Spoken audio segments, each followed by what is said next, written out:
Hey guys, welcome back to the channel. I had a pretty good and productive week this week. I got quite a bit of things accomplished. So most of the time I've been working on the smaller things which take up a lot of time and doesn't show that I've been doing a lot of progress. But the whole platform or the base of the trailer is pretty much complete. I have just a few more things to do. Had a few setbacks. Some of them, when you make a plan on paper and you try to do all the measurements beforehand before you start cutting steel, there's always a few things that you forget. I'd say probably 99% of the stuff I had almost perfectly right, and I was happy about that, especially the big beams. Everything was cut perfectly and I didn't have any issues. Just one small mistake I made, basically in regards to the fresh water tank that I'm gonna put. It was about an inch or two in front of the front axle, and that was pretty close, so I had to modify the cradle and cut it and move it forward a little bit. And there's also the fresh water tank fill, which I didn't account for that, and I had to notch the 4-inch C channel. But everything worked out okay. I'm gonna show you what I've done this week, and hopefully you like what I've done.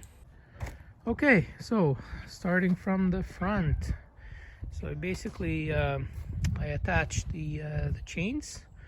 These are 3/8 chains. I wanted to go heavy duty, and I welded a little 1/4-inch plate right here, just to be sure that there's enough steel just in case I need it.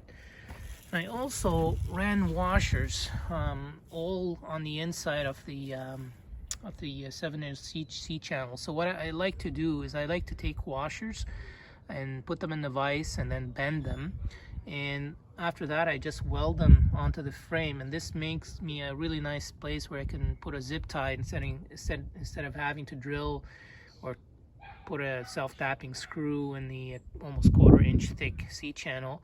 If you decide to do that, make sure that you're wearing a respirator, because welding fumes from the zinc are not really that healthy. Or you can just try to clean them up, but I just wear a respirator myself.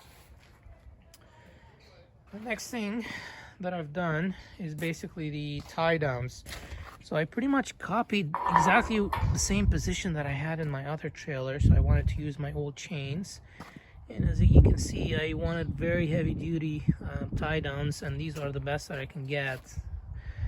And then the next thing is my folding stairs. So this is where the door is going to be, and these are really nice because they fold up like that, and then they just go in.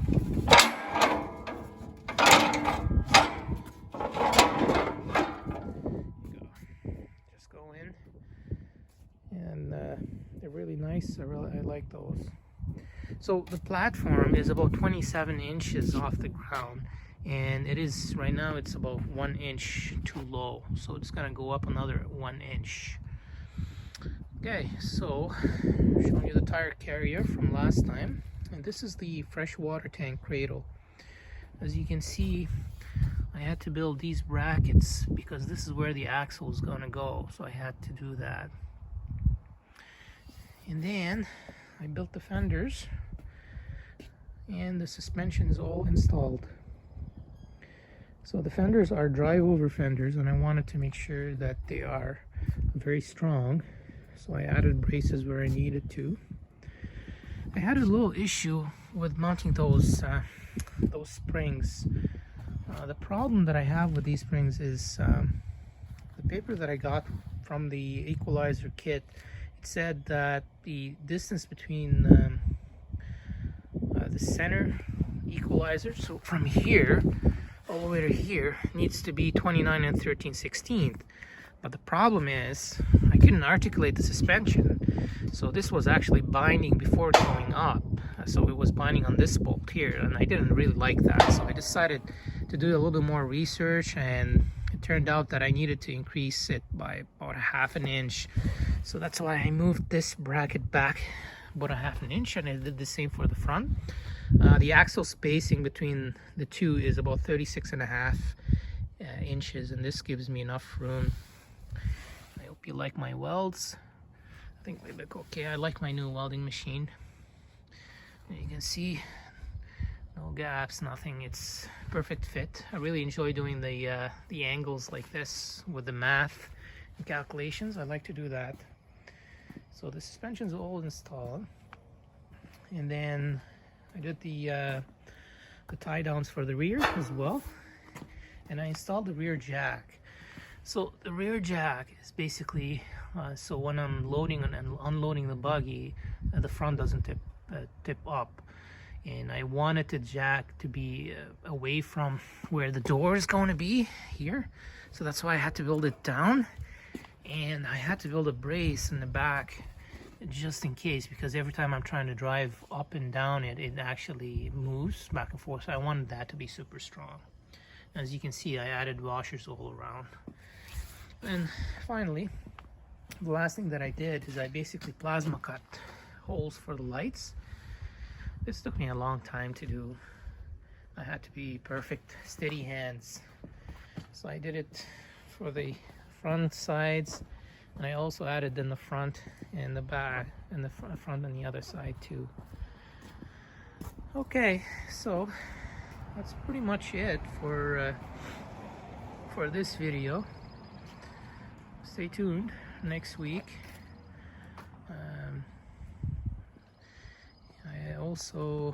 I'm thinking about adding something in between these two here across. I'm not sure if I'm gonna do that yet. I'm gonna have to think about what am I gonna do in the front. I'm definitely going to add a step, so if you can put a step here so you can step on it before you go up and go inside the camper, I wanted to do that too. I think this is the last thing that I have to do on the main frame before I start working on the walls. All right, so that's it for this week. I hope you enjoyed the video. Make sure you like, subscribe, and I'll see you next time.